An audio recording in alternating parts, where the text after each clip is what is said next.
Good morning all of you. CTET academy में आप लोग का तैयारी के पर्पज से हम लोग जो बनाए हैं यूट्यूब चैनल, उसका मेन पर्पस है कि आप लोग को अच्छी शिक्षा देना, ताकि सीटेट 2022 दिसंबर में जो आने वाली एग्जामिनेशन है उसमें आप अच्छा नंबर से पास आउट हो जाए। ठीक है, आज हम लोग ऑलरेडी मेरा क्लास CDP का क्लास अभी चल रहा है। ठीक है, हम लोग CDP में बहुत चीज़ पढ़ चुके हैं। ठीक है, अधिगम के बारे में हम लोग लगभग अधिगम विकास में अधिगम का क्या है उसको हम लोग पढ़ चुके थे। आज हम लोग का मेन जो टॉपिक्स पढ़ना है अधिगम के बारे में पढ़ना है। अधिगम, लर्निंग, लर्निंग पढ़ना है, और विकास के साथ संबंध, विकास के साथ संबंध, इसका क्या है, what is the relationship between learning to development. ठीक है, इसके बारे में हमको आज स्टडी करनी है। ठीक है, सबसे पहले हम लोग अधिगम के बारे में समझते हैं। अधिगम, अधिगम, अधिगम जो है दो वर्ड संस्कृत का बना हुआ, अधि प्लस गमन। ठीक है, अधि प्लस गमन। अधि का मतलब होता है आगे। ठीक है, आगे की ओर, की ओर। मतलब इसका मीन्स कहने का अधिगम का मतलब होता है सीखने की प्रक्रिया, सीखने की प्रक्रिया। ठीक है, प्रक्रिया, इसका मेन मीनिंग क्या होता है, अधिगम का मतलब होता है सीखने की प्रक्रिया। अगर कोई बच्चा, ठीक है, अधिगम कर रहा है, अधिगम कर रहा है का मतलब है कि वो बच्चा जो है सीखने की प्रक्रिया में लगातार क्रमबद्ध है, मतलब वो सीख रहा है, किसी भी टॉपिक को सीख रहा है। ठीक है, या अधिगम की जो प्रक्रिया होती है, मान लीजिए कोई बच्चा जन्म लिया। ठीक है, अगर कोई जन्म लिया है तो जन्म के बाद से कुछ ना कुछ वो सीखने लगा, ये नहीं कि गर्भावस्था में कुछ सीखेगा, ऐसा नहीं होता है। वो सीखेगा कब, जैसे वो माँ के गर्भ से बाहर आएगा, वो हमारे इन्वायरमेंट के साथ, हमारे समाज के साथ आके मिक्स होगा, उसके बाद वो कुछ न कुछ उसकी रिस्पॉन्सिबिलिटी होगी, देखेगा, समझेगा, सुनेगा, उस चीज को अपनी ओर सम्मानित करेगा। ठीक है, ये जो सम्मानित करने की जो प्रक्रिया होती है ना, यह आपका क्या कहलाती है, अधिगम कहलाती है। ऐसे देखा जाए तो अधिगम क्या है, एक मनोवैज्ञानिक तथ्य है। ठीक है, वैज्ञानिक तथ्य है, वैज्ञानिक तथ्य है, मतलब मनोविज्ञान के अनुसार एक चलती हुई सतत प्रक्रिया है जो जीवन भर लगातार, जीवन पर्यंत होता है। ठीक है, ये क्या होता है, जीवन पर्यंत होता है, मतलब जिस समय आपने जन्म लिया, जन्म लेने के बाद आप इस संसार में आए हो। ठीक है, इस संसार में आपकी रिस्पॉन्सिबिलिटी क्या है, जिस दिन आप मतलब मान लेते शैशवावस्था में तो आपको सिखाया जाता है ऐसे करो, ऐसे पढ़ना, ऐसे करना, मतलब ये जीवन भर चलने की एक प्रक्रिया है। अगर आपसे पूछ दे कि अधिगम क्या है, तो बोलेंगे अधिगम एक मनोवैज्ञानिक प्रक्रिया है जिसमें क्या होता है कि कोई भी मनुष्य अपने जीवन से ले पूरे जीवन पर्यंत कुछ न कुछ बातों को सीखते रहता है, मतलब कि जन्म से लेने के बाद मृत्यु के उपरांत कुछ न कुछ अपनी बातों को सीखता है और सीखने की चेष्टा करते रहता है। ठीक है, ये सारे जो प्रक्रिया कहलाते हैं अधिगम कहलाते हैं। और इस अधिगम में क्या होता है कि अनुभव, ठीक है, अनुभव और अपने जो प्रशिक्षण होता है, इसके थ्रू अपने अधिगम की प्रक्रिया को क्या करता है, पूरा करता है। अधिगम की जो प्रक्रिया है, अधिगम की जो प्रक्रिया है वो किसके थ्रू करता है, ये जो अधिगम की प्रक्रिया है ना, अपने व्यवहार में परिवर्तन, व्यवहार एवं प्रशिक्षण, प्रशिक्षण के अंतर्गत ये जो पूरी प्रक्रिया है वो क्या होती है, पूर्ण होती है। इस पूरी प्रोसेस को क्या कहा जाता है, अधिगम या लर्निंग कहा जाता है। कोई दिक्कत है किन्हीं को, नहीं। चलिए नेक्स्ट टॉपिक हम लोग को क्या है, नेक्स्ट टॉपिक इसके बाद पढ़ना कि बहुत सारे मनोवैज्ञानिक है जिन्होंने इसके बारे में अपना कथन दिया है, उनके बारे में हम लोग पढ़ेंगे। ठीक है, जैसे मान लीजिए जेपी गिलफोर्ड, जेपी गिलफोर्ड, ठीक है, उन्होंने क्या दिया है कि देखिए अधिगम क्या है, अधिगम जो है मानव व्यवहार में व्यवहार का परिवर्तन, मतलब व्यवहार में व्यवहार का परिवर्तन ही क्या कहलाता है, अधिगम कहलाता है। अधिगम कहलाता है। ठीक है, आपको क्वेश्चन देगा, इसका क्वेश्चन कैसे बना दिखा रहेगा, व्यवहार में व्यवहार की परिवर्तन अधिगम कहलाती है। ये जो कथन है किनके द्वारा दिया हुआ, 4 मनोवैज्ञानिक का नाम रहेगा।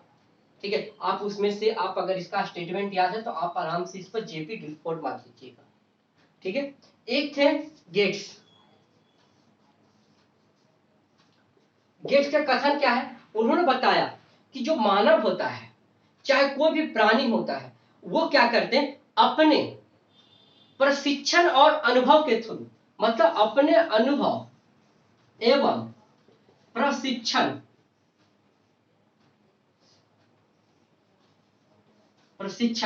के माध्यम से इस इन्वायरमेंट में, वातावरण में अपने आप को सम्मानित कर लेते हैं। उसकी जो भी भावनाएं होती हैं अपने में सम्मानित करते हैं, उसके थ्रू अपने इन्वायरमेंट को देखते हुए। इन्वायरमेंट में सारा चीज आएगा, समाज आएगा, परिवार आ जाएगा, आपका दोस्त आ जाएगा, पड़ोसी, सारा चीज किसमें आ जाएगा, ये सब सारे चीज को A to Z को अध्ययन करेगा। ठीक है, ये सारा क्या कहलाएगा आपको, ये आपको दिया गया है मनोवैज्ञानिक के थ्रू। अगर हमसे पूछ लेगा कि अधिगम में, अधिगम, ठीक है, अधिगम का आपको एग्जांपल के थ्रू समझाते हैं कि अधिगम क्या है। मान लेते हैं कि कोई बच्चा है, ठीक है, अगर कोई बच्चा है तो वो पढ़ाई करता है। ठीक है, तो वो क्या कर रहा है कि लगातार एक चैप्टर पढ़ा, फिर अगले चैप्टर में पढ़ेगा, मतलब उससे को रिलेट करेगा, मतलब सहसंबंध स्थापित करेगा। ठीक है, टॉपिक को एक दूसरे से लिंकेज करेगा, उसके बाद सहसंबंध स्थापित हो जाएगा। ठीक है, नेक्स्ट, एक बच्चा है, ठीक है, मान लेते हैं कि वो आग से खेल रहा, आग में मतलब उसके आग से हाथ उसकी जल गई। ठीक है, अगर उसी प्रक्रिया में अगर वो इस टाइप का कंडीशन कहीं डेवलप होता है, कहीं आग लगता है, तो वो बच्चा जो है ना उस चीज को समझेगा कि यहाँ पर आग लगा तो आग से क्या होगा, मेरा हाथ जल सकता है ना। तो ये क्या हुआ, ये आपका अधिगम हुआ, ये अनुभव हुआ, ये प्रशिक्षण हुआ, ये आपकी सीखने की प्रक्रिया कि अगर आग रहेगा तो आग से हमसे जल जाएगा। ठीक है, ये उदाहरण हुआ, उदाहरण के थ्रू हम लोग समझ लिए। कोई दिक्कत है नहीं। चलिए नेक्स्ट टॉपिक, नेक्स्ट टॉपिक इसी में है आपका अधिगम की क्या विशेषता होती है। ठीक है, अधिगम की क्या क्या विशेषता होती है उसके बारे में। अधिगम की विशेषता, अधिगम की क्या क्या विशेषता, पहला विशेषता क्या है, अधिगम जो होता है ना, यह सीखने की प्रक्रिया है। अधिगम का मतलब क्या है, एक इसकी विशेषता है कि यह सीखने की प्रक्रिया है। कोई दिक्कत। दूसरा, यह अधिगम, यह का मतलब अधिगम, अधिगम जीवन पर्यंत, जीवन पर्यंत चलने वाली सतत प्रक्रिया है, सतत प्रक्रिया है। मतलब आप जिस दिन से जीवन में जन्म लिए हैं, आपका मृत्यु तक कुछ ना कुछ अपने अनुभव के थ्रू सीखिएगा। तीसरा क्या है इसका, अनुभव, अनुभव के द्वारा सीखना। क्या है, किसकी विशेषता, अधिगम की विशेषता है। और भी विशेषताएं हैं, इसको नोट कर लीजिएगा आप लोग। नेक्स्ट, चौथा पॉइंट, अधिगम, अधिगम व्यवहार में परिवर्तन के साथ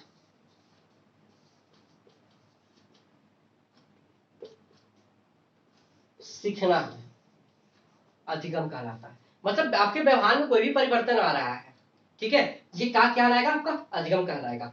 पांचवा पॉइंट क्या है, अधिगम सहसंबंध की प्रक्रिया है। सहसंबंध का मतलब क्या हुआ यहां पर, कि आप अपने परिवार के साथ किस तरह से कोरिलेट होते हैं, यह सहसंबंध की प्रक्रिया अधिगम कहलाती है। ठीक है, छठा पॉइंट, अधिगम, अधिगम की जो प्रक्रिया है ना, वो मानव के व्यवहार के साथ साथ समाज की कर्तव्य को जोड़ने का काम करती है, जोड़ने की काम करती है। यह क्या कहलाता है, आपका अधिगम कहलाता है। ठीक है, अभी और 2 पॉइंट और है इसका, अभी और इसका लंबा है, ठीक है। ये आपको हम सिर्फ समझा दे रहे कि अधिगम का मतलब क्या होता है, ठीक है। उसके बाद हम लोग नेक्स्ट पढ़ेंगे। छठा 7वां पॉइंट आपका क्या है, 7वां पॉइंट आप देखिए। 7वां पॉइंट क्या है कि मतलब मान लीजिए कोई बच्चा सीख रहा है, ठीक है। यह जो सीखने की जो प्रक्रिया है, सीखने की जो प्रक्रिया है अर्थात अधिगम की जो प्रक्रिया है वो चुनौतीपूर्ण है, चुनौतीपूर्ण है, चुनौतीपूर्ण है। तो इसमें जो है बालक कैसे सीखेगा, इसमें बालक जो है किस प्रकार से, किस प्रकार से अपने उत्तरदायित्व को संवहन करेगा,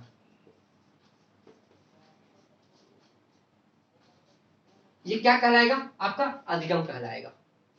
यहां तक कोई दिक्कत है किन्हीं को?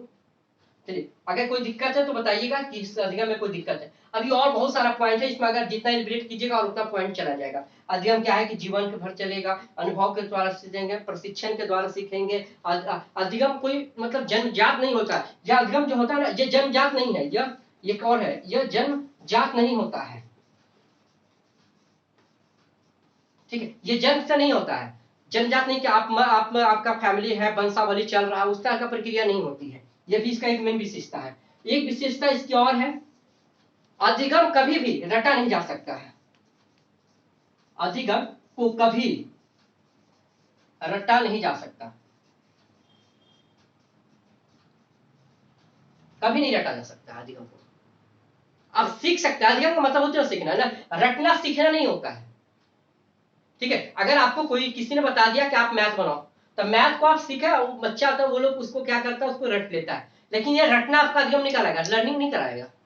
जब आप कब कहलाएगा, जब आप उस चीज को पढ़ना जान जाओ, उस चीज को समझने जान जाओ। जैसे हम आपको क्वेश्चन मैथ का एक क्वेश्चन दिए, तो मैथ का क्वेश्चन का मतलब क्या, कि आप क्वेश्चन को सॉल्यूशन करो, कैसे हुआ, क्यों हुआ, उसमें क्वेश्चन डेवलप होना चाहिए, तब आप मतलब आप सीख रहे हैं। अगर आपको हम कोई क्वेश्चन दे दिया, आप उसको डायरेक्ट बना दिए, हमको दिखा दिए, हम उसी टाइप का दूसरा कोई क्वेश्चन देते हैं, आप उसको जो है ना, उस क्वेश्चन को आप सॉल्यूशन नहीं कर पाते हो, ठीक है, तो वो आपकी अधिगम नहीं कहलाएगी, ठीक है। वो रटंत विद्या कहलाएगा, रटा हुआ कहलाएगा। कोई दिक्कत है यहां तक में? नेक्स्ट, अधिगम के प्रकार।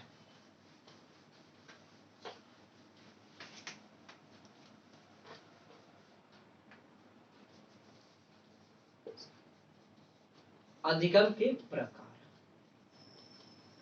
चलिए क्या, अधिगम बहुत तरह का होते हैं, हम अपने लाइफ में हर तरह का अधिगम को देखते हैं, ठीक है। अधिगम की प्रक्रिया जो है बहुत तरह से होती है, ठीक है, इसको क्रियान्वित किया जाता है, ठीक है। वो अधिगम की प्रक्रिया में सबसे पहला है ज्ञानात्मक,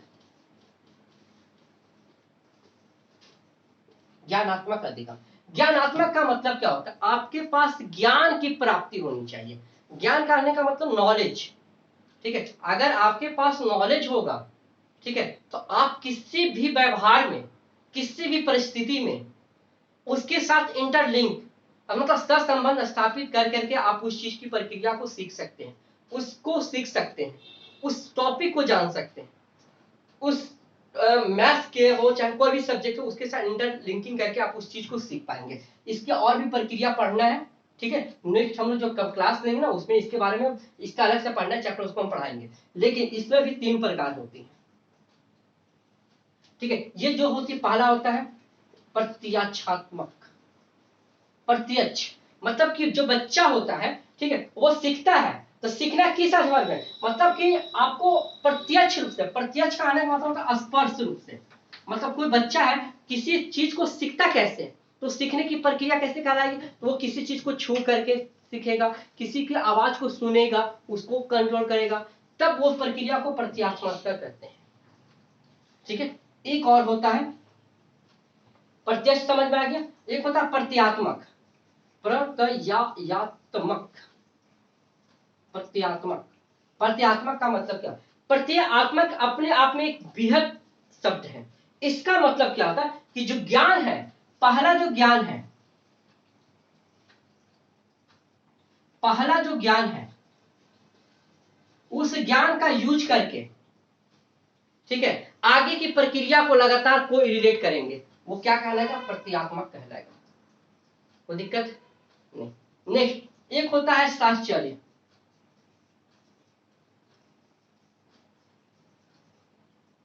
साहचर्यात्मक का मतलब होता है कि आपके पास ऑलरेडी कोई ज्ञान है, ठीक है, आपके पास कोई नॉलेज है, ठीक है, आप इस समाज के साथ, इस पर्यावरण के साथ, इस परिस्थिति के साथ अपने आप को इंटरलिंक कीजिए। मतलब आपके पास पहले से जो कुछ तो ज्ञान है, पहले से तो ज्ञान है, और उस ज्ञान को अभी नया जो शब्द आया है, नया जो भी इन्वायरमेंट आप जा रहे हो उसके साथ को रिलेट करोगे तो वो क्या कहलाएगी, आपका साहचर्यात्मक कहलाएगी। ये आपसे क्वेश्चन पूछा जाए कि ज्ञानात्मक अधिगम में कौन सी प्रक्रिया आती है या कौन सा इससे रिलेटेड है, संबंधित है। 3 ऑप्शन देगा, तीनों आपको चूज करना होगा, ठीक है।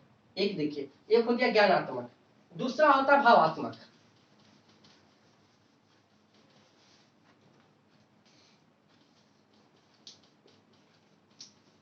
भावात्मक अधिगम, भावात्मक का मतलब क्या होता है, भाव, इमोशन। मतलब कोई भी बच्चा है, ठीक है, उसकी रुचि क्या है, ठीक है, मान लीजिए कोई बच्चा है, उसकी रुचि क्या है, वो रुचि के अनुसार उस काम को करना ज्यादा पसंद करेगा, ठीक है। आप भी, आपके अंदर भी कोई ना कोई रुचि होगी, भावात्मक होगा, इमोशनली होंगे। हमको मन है साइंस पढ़ने का, ठीक है, अब मेरा जो है गार्जियन बोले कि नहीं तुम आर्ट्स पढ़ो, ठीक है, तो हम अगर आर्ट्स में अगर अच्छा नहीं करते हैं तो इसकी रिस्पॉन्सिबिलिटी हमारे ऊपर नहीं होगी, जो हमको दिलवा रहे उसके ऊपर होगी। क्यों? क्योंकि हमारा उसमें रुचि नहीं है। हमारा जिस चीज में रुचि है उस पर हम अगर ध्यान देंगे, मतलब सीखेंगे, सीखने का मतलब, ध्यान का मतलब सीखना, तो भावात्मक रुचि, जिसमें मेरा ज्यादा रुचि रहेगा उसको हम अत्यधिक आनंदित रूप से सीख सकते हैं। ये नो आराम से सीख सकते हैं। अगर मेरे पास रुचि है, उस चीज की रुचि है मेरे पास कि हमको इस चीज को सीखना है, इस चीज को हमको पढ़ना है, तो इजी वे में हम लोग सीख सकते हैं उस चीज को, ठीक है। यह आपका भावात्मक, ठीक है। एक आपका और आता है, एक जो आपका प्रक्रिया है वो आता है क्रियात्मक। तीसरा जो प्रक्रिया है उसको बोलते हैं क्रियात्मक। अधिगम की जो तीसरी प्रक्रिया है उसको बोलते हैं क्रियात्मक। क्रियात्मक अधिगम। क्रियात्मक का मतलब क्या होता है, क्रियात्मक, creative, creative learning. Creative learning का मतलब होता है क्रिया। मतलब आप, कोई बच्चा है तो वो बचपन से कुछ ना कुछ में क्रिएट रहेगा। जैसे मान लीजिए कोई बच्चा है, उसको हस्तलिपि, हस्तचित्रकला या चित्रकला में उसको ज्यादा इंटरेस्ट है। अब वो चित्रकला हो या हस्तलिपि हो, उसमें ज्यादा अपने आप को टाइम देगा, उसमें ज्यादा चीज उसको सीखेगा। उसके दिमाग में बहुत सी ऐसी चीज आएंगी कि हमको इसके साथ इंटरलिंक करना है, इसके साथ इंटरलिंक करना है, ठीक है। तब जाके वो क्रिएटिव होगा, क्रिएटिव माइंड का होगा। मान लेते हैं आपके घर में कोई बच्चा है, ठीक है, इसको एग्जांपल समझिए, वहां एग्जांपल के थ्रू ही क्वेश्चन दिया जाएगा, इसमें क्वेश्चन आएगा, ठीक है। इसमें कोई बच्चा है आपके घर में, वो बच्चा जो है मान लेते चित्रकला में बहुत ज्यादा निपुण है, ठीक है, तो वो किस अधिगम से संबंधित है, ठीक है। एक होगा पहला ज्ञानात्मक, दूसरा होगा आपका क्रियात्मक, और तीसरा आपका क्या बताया था हम लोग, इसमें से सभी, चौथा अधिगम, ठीक है। तो इसमें सबसे ज्यादा जो क्रिएटिव होगा, उसमें जो सटीक आंसर होगा वो क्या होगा, क्रियात्मक। क्योंकि आपका बच्चा जो है ना, वो आपको इस चीज का बनाने में ज्यादा इंटरेस्टेड है, क्रिएटिव है, वो इस चीज को जान रहा है कि मैं ऐसे बनाएंगे तो इस प्रक्रिया के थ्रू मेरा एक वर्क हो जाएगा, उसमें ज्यादा एक्सपर्टेड होगा। वो व्यवहारिक रूप से चाहे अनुभव के थ्रू उसमें ज्यादा अच्छा प्रदर्शन करेगा। इसमें मतलब प्रदर्शन इसकी जो होगी ना, वो सबसे टॉप लेवल की होगी। इस प्रक्रिया जो होगी ये क्या कहलाएगी, आपका क्रियात्मक अधिगम कहलाती है। कोई दिक्कत है कि नहीं को, नहीं। चलिए, अब हम लोग इतना तो पढ़ लिए। अब हम लोग को नेक्स्ट क्लास में पढ़ेंगे विकास के साथ संबंध। ये लंबा टॉपिक है, कल आपको ये टॉपिक खत्म हो जाएगा, ठीक है। विकास के साथ संबंध पढ़ाएंगे कल नेक्स्ट क्लास में हम लोग। अधिगम के बारे में सारा चीज पढ़ ले। अगर अधिगम से किसी को कोई प्रॉब्लम होगा तो हमसे क्वेश्चन आप लोग कीजिएगा, ठीक है। और हमारे चैनल को लाइक एंड सब्सक्राइब जरूर कीजिएगा, आप लोग प्रमोट कीजिए, ठीक है। हम भी एक स्टूडेंट ही हैं। स्टूडेंट होने के उपरांत हम लोग इस चीज को क्रिएटिव कर रहे हैं ताकि लोगों को ज्यादा से ज्यादा शिक्षा मिल पाए, ठीक है। प्लीज आप लोग हम लोग को सपोर्ट कीजिए, लाइक एंड कमेंट जरूर कीजिएगा। धन्यवाद।